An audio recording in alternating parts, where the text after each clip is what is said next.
The silence that breaks fools. There is a man walking around right now who has never once been wounded by an insult. Not because words don't reach him, because he built something inside himself that words simply can't touch. You haven't met him yet, but he's closer than you think. He exists on the other side of every provocation you stop letting in. Somewhere today, someone is going to try to drag you into their storm. A comment, a tone, a look that lingers half a second too long. And the moment that happens, a question gets asked whether you notice it or not. Who's going to answer the door? Most men never even realize a door exists. They spend decades reacting to people who forgot the exchange by lunchtime, replaying an argument at 2 a.m. that the other person hasn't thought about since it happened. That's not weakness. That's just what happens to a mind that was never taught to guard its own gates. What follows isn't hype. It won't feel good for 20 minutes and vanish by morning. It's a blueprint, old enough to have outlasted every fool who ever tried to prove it wrong. The room no one else can enter. Somewhere inside you sits a room with exactly one key, and it belongs to you alone. The Stoics called it the hegemonikon, the ruling faculty, the throne from which every judgment gets issued. Most people leave that door unlocked their entire lives. A stranger's opinion wanders in and rearranges the furniture. A rude comment lights the curtains on fire. And the tragedy is the owner never even notices the break-in, because he's never once visited the room himself. Cato the Younger understood that room better than most men understand their own name. When Caesar's armies surrounded Utica and defeat became certain, Cato didn't rage. He didn't beg. He spent his final night reading philosophy by lamplight, discussing the soul's immortality with friends, as if the fall of everything he loved were simply weather passing outside a window, not a wound demanding a scream. His body could be surrounded. That room could not. Ask yourself, next time your blood rises at someone's cruelty or stupidity, who opened this door? It wasn't them. It never is. Picture your mind as a mountain. Every insult, every fool's opinion, that's weather. It breaks against the base constantly. Wind, lightning, snow that snaps ancient trees in half. But at the summit, above the clouds, there's a stillness no storm has ever touched, because storms don't live at that altitude. You are not the weather at the base. You're the summit, if you choose to live there instead of camping in the storm out of habit. Every fool who crosses your path is quietly testing whether you know your own address. Most fail without realizing a test was given. They live drenched at the base, exhausted, wondering why existence feels like a constant siege. The disciplined man builds his home at the summit and watches the weather move beneath him, occasionally curious, never disturbed. A guard who has repelled 10,000 attacks eventually stops treating each new one as an emergency. It becomes ordinary weather. Cleanthes, who inherited leadership of this philosophy after Zeno's death, was mocked publicly for how slowly he absorbed his lessons, nicknamed by sharper students as an animal fit only to carry wisdom, never to understand it.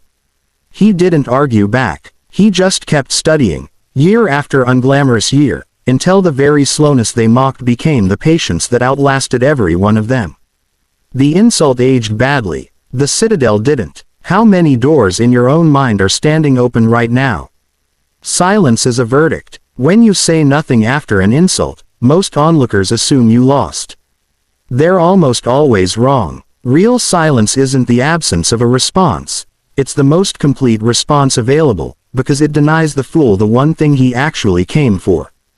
Helvidius Priscus, a Roman senator who defied emperors when defiance meant death, was warned by Vespasian that his presence in the Senate would cost him his life. Priscus answered plainly. It was in the emperor's power to kill him, and in his own power to die unafraid. Then he went back to being exactly who he already was, unmoved by threat, unmoved by flattery, unmoved by the theater other men mistake for power. A fool who provokes you is running an old, transparent script. He needs your anger as proof his words landed. Refuse him that proof, and something strange happens. He starts doubting himself in the very silence he expected you to fill with outrage. Think of the ocean absorbing a single stone. It doesn't summon a wave shaped like fury. It just swallows the disturbance into a body too vast to be defined by a pebble, and within seconds the surface forgets the stone existed. You're the ocean. He's the stone. Stop mistaking every splash for a wound. This isn't about having no words, it's about deciding who chooses the timing. Speak when it serves you. Stay quiet when speaking would only serve him. There's a particular silence that unsettles fools more than any comeback ever could, the kind that costs nothing, that arrives as naturally as breathing. A silence held through gritted teeth still leaks tension. A sharp man senses the struggle and presses harder. But an effortless silence tells him something far worse than any insult you could return. He was never significant enough to require a struggle in the first place. Agrippinus, informed mid-workout that the Senate had condemned him to exile, reportedly asked only whether the sentence was exile or death. Told it was exile, he calmly noted he'd simply take his exercise somewhere other than Rome that evening, and continued his routine without a wasted breath of despair. The verdict changed his geography. It never touched the only territory that ever belonged to him. What's yours, and what never was. There's a division that dissolves most unnecessary suffering the moment you actually understand it. Some things live inside your control, your judgments, your effort, your character. Everything else, other people's opinions, their moods, their behavior toward you, lives entirely outside it, no matter how much energy you burn wishing otherwise. Epictetus taught this from the unlikely position of a former slave whose leg was once broken by his own master. He responded, by his student's account, not with rage but with the flat observation that the leg would, in fact, break, delivered with a calm that unsettled the man doing the breaking. But the deeper lesson wasn't about pain. It was about ownership. A man who tries to control what belongs to others lives in permanent disturbance. A man who tends only to what's actually his lives in a freedom nothing external can touch. A fool's stupidity isn't yours to fix, own, or carry. It belongs to him the way weather belongs to the sky, not to the man walking beneath it. You can carry an umbrella. You cannot argue with the clouds and expect an apology. A diamond doesn't resist pressure by fighting it. It becomes what it is because pressure can only act on what it's allowed to touch. Carbon compressed into permanence, everything unnecessary forced out. A fool's provocation is pressure. What it compresses you into is entirely your call. There's a subtler trap here that catches even people who understand the theory, releasing your grip on a fool's opinion while secretly resenting that the opinion exists at all. That half measure buys you almost none of the peace the full practice offers. True release doesn't just ignore the insult, it stops expecting a world free of insults in the first place, the way a sailor stops resenting storms and simply learns to read the sky. Try this the next time a fool threatens to ruin your day. Draw a line straight through the moment. On one side, his tone, his motive, his choice. On the other, the only thing that was ever yours, your response. Then look only at your side. Nothing on his side was ever yours to lift. The watchman at the gate. The ancients called it prosoche, a quiet, constant watchfulness at the mind's own entrance, checking every incoming impression before it's granted citizenship as a belief or a feeling. Most people never post a guard. Every thought that shows up gets waved straight through. Picture a harbor town with no watchman. Every ship, friendly, hostile, carrying cargo or carrying plague, sails straight into the town square unexamined. That's how most minds handle a fool's words. They dock, unload, and by evening the whole town is running a fever from a stranger's stupidity. A trained watchman asks first, "What's this ship carrying?" When an insult arrives, he asks, "Is this true? Does it reflect reality, or only the limits of the man who said it? Does it deserve to dock at all?" Examined honestly, most insults reveal themselves as cargo not worth unloading, complaints from men who've built nothing, judgments from men whose own house is on fire while they critique your garden. Zeno of Citium lost his entire fortune in a shipwreck. Rather than drowning in the loss, he wandered into an Athens bookshop, encountered ideas that reshaped the rest of his life, and later said he made his most prosperous voyage the night he was wrecked, because the loss stripped away everything false and left only what couldn't be taken from him. Over years, A trained watchman stops inspecting ship by ship. He learns to recognize the flag before the vessel even reaches the harbor mouth. Most provocations stop registering as provocations at all. They simply sail past, headed for whatever unguarded town will actually receive them. The insult is mirror. Every provocation carries two pieces of information, and only one is about you. The first, sometimes real, sometimes worth hearing, concerns how you're perceived or where you might genuinely need to grow. The second, and by far the larger, tells you everything about the man delivering it, his insecurity, his private war, the relief he's chasing by exporting it onto you. Musonius Rufus, a teacher whose students shaped the sharpest minds of his era, was repeatedly exiled by emperors threatened by his refusal to flatter power. Stripped of comfort on barren islands meant to break him through isolation, he treated every hardship as material for teaching, not an excuse for bitterness, like a craftsman working difficult wood, shaping it into something useful rather than cursing its grain.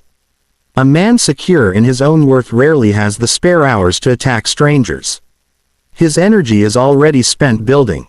The man who does have the appetite for it has, in that very act, confessed the emptiness of his own days. You're not looking at an attack. You're looking at a diagnosis he handed you for free. Throw a mirror across a room and catch it. You'll notice it never actually held your image.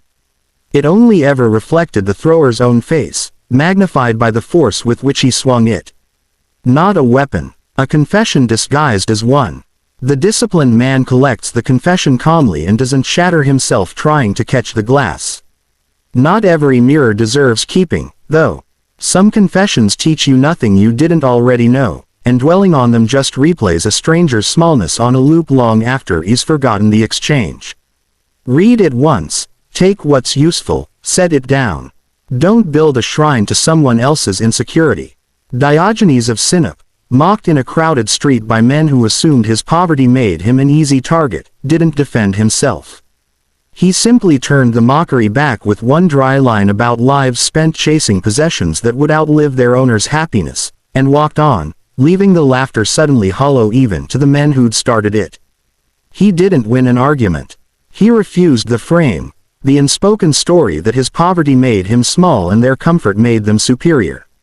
The moment he declined it, the power in that street reversed itself without a raised voice. The fool always arrives holding out a frame like a contract he expects you to sign. You are never obligated to pick up the pen, rehearsing the storm before it arrives. A man ambushed by stupidity is a man who never expected it.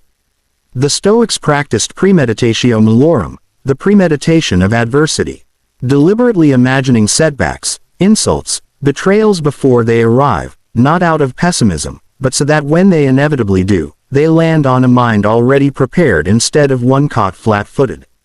A soldier who has drilled the same defensive maneuver 10,000 times doesn't think when real danger arrives. He doesn't panic or improvise from fear. His body already knows the shape of the correct response, because it rehearsed the danger long before the danger rehearsed itself on him. Train your mind against fools the same way. Rehearse the insult before it's spoken. Rehearse the betrayal before it happens. When it finally arrives, it feels less like an ambush and more like a scene you've already survived once, in advance. Posidonius, visited while bedridden and in severe pain, reportedly told his visitor that pain would never be granted power over what he truly valued, then continued the philosophical conversation as though his body's suffering belonged to an entirely separate ledger from the state of his mind. He'd rehearsed that meeting long before illness ever introduced itself. There's a real difference between this and anxious spiraling that only wears the costume of preparation. Anxiety imagines the worst and marinates in the fear of it, accomplishing nothing but premature suffering over something that may never happen. True premeditation imagines the hard moment, then immediately rehearses the calm response to it, ending not in dread, but in quiet readiness. The feeling of a locked door, not an open wound. A blacksmith doesn't fear the fire. He's stood beside it long enough that the heat has become simply the medium his work gets done in. Rehearsed enough times, a fool's insult becomes the same kind of medium, ordinary heat a steady man forges in, not a threat that halts the work every time it flares. Choosing your soil, Not every relationship deserves an equal share of your limited attention, and pretending otherwise is one of the quietest ways disciplined men exhaust themselves. The Stoics described oikiosis, care expanding outward from self to family to community to humanity, but that expansion was never meant to be equal in intensity at every distance. A wise man doesn't water every seed in the field with the same devotion. Some soil is fertile, some is poisoned, and no amount of water changes what it produces. Rutilius Rufus, a statesman whose integrity eventually cost him his standing among corrupt peers, was unjustly exiled through the scheming of lesser men. Rather than fight to remain among people who'd already revealed their nature, he chose exile among strangers over comfort among frauds, and found more peace in unfamiliar land than he ever could have found surrounded by familiar liars. Some fools can't be avoided, a difficult relative, an unavoidable colleague. For those, the earlier tools apply: the silence, the sorting, the watchman at the gate. But for the fools you've chosen to keep close, the ones with access by invitation, not accident, ask honestly whether that invitation still serves the man you're trying to become. A garden overrun by weeds doesn't become a garden again just because guilt keeps you watering it. There's a myth worth dismantling: that loyalty requires unlimited access. Loyalty earned is a virtue. Access granted regardless of what someone does with it isn't loyalty, it's neglect of yourself, dressed up to sound noble. Mastering the passions. The Stoics called it apatheia, badly misunderstood across history as coldness, as the absence of feeling, when it actually described something closer to freedom, a mind no longer dragged around by every gust of anger, fear, or envy a fool's presence stirs up. It never meant feeling nothing. It meant no longer being ruled by feelings that serve nothing but your own unraveling. Chrysippus, who took this philosophy's fragile beginnings and built them into a fortress of logic that would survive for centuries, argued that passions aren't forces imposed from outside, they're judgments we generate ourselves, often carelessly, often unexamined. A man who learns to examine his judgments before they calcify into rage has effectively cut the fuel line to every fire a fool could try to light in him. Anger feels like power in the moment. It's the oldest illusion the nervous system produces. In reality, it's a loan against your future peace, at an interest rate no man can afford long-term. Every time a fool's provocation detonates inside you, you're not punishing him, you're financing your own exhaustion while he walks away having spent nothing. Picture a stone at the base of a mountain, unmoved by which direction the wind decides to blow. The wind doesn't ask permission before gusting east or west, and the stone doesn't organize its existence around resenting the gust. It simply remains what it's always been, indifferent, not from weakness, but from a density nothing external can penetrate. This isn't numbness. It's not suppressing a feeling until it festers and erupts somewhere unrelated later. A man practicing this discipline still feels the initial spark when provoked. The difference lives in the half-second after the spark, whether it's allowed to catch and burn the house down, or observed, named, and left to burn out small and contained. Seneca, writing from inside a court famous for cruelty and instability, compared uncontrolled anger to a building collapsing on the man who set it in motion, noting that no enemy has ever done more damage to a man than the fury he let loose unchecked. Punish when justice requires it, he argued. Never while you're still burning, because a mind on fire can't tell the difference between justice and more fire. The long game. Every fool runs the same broken clock.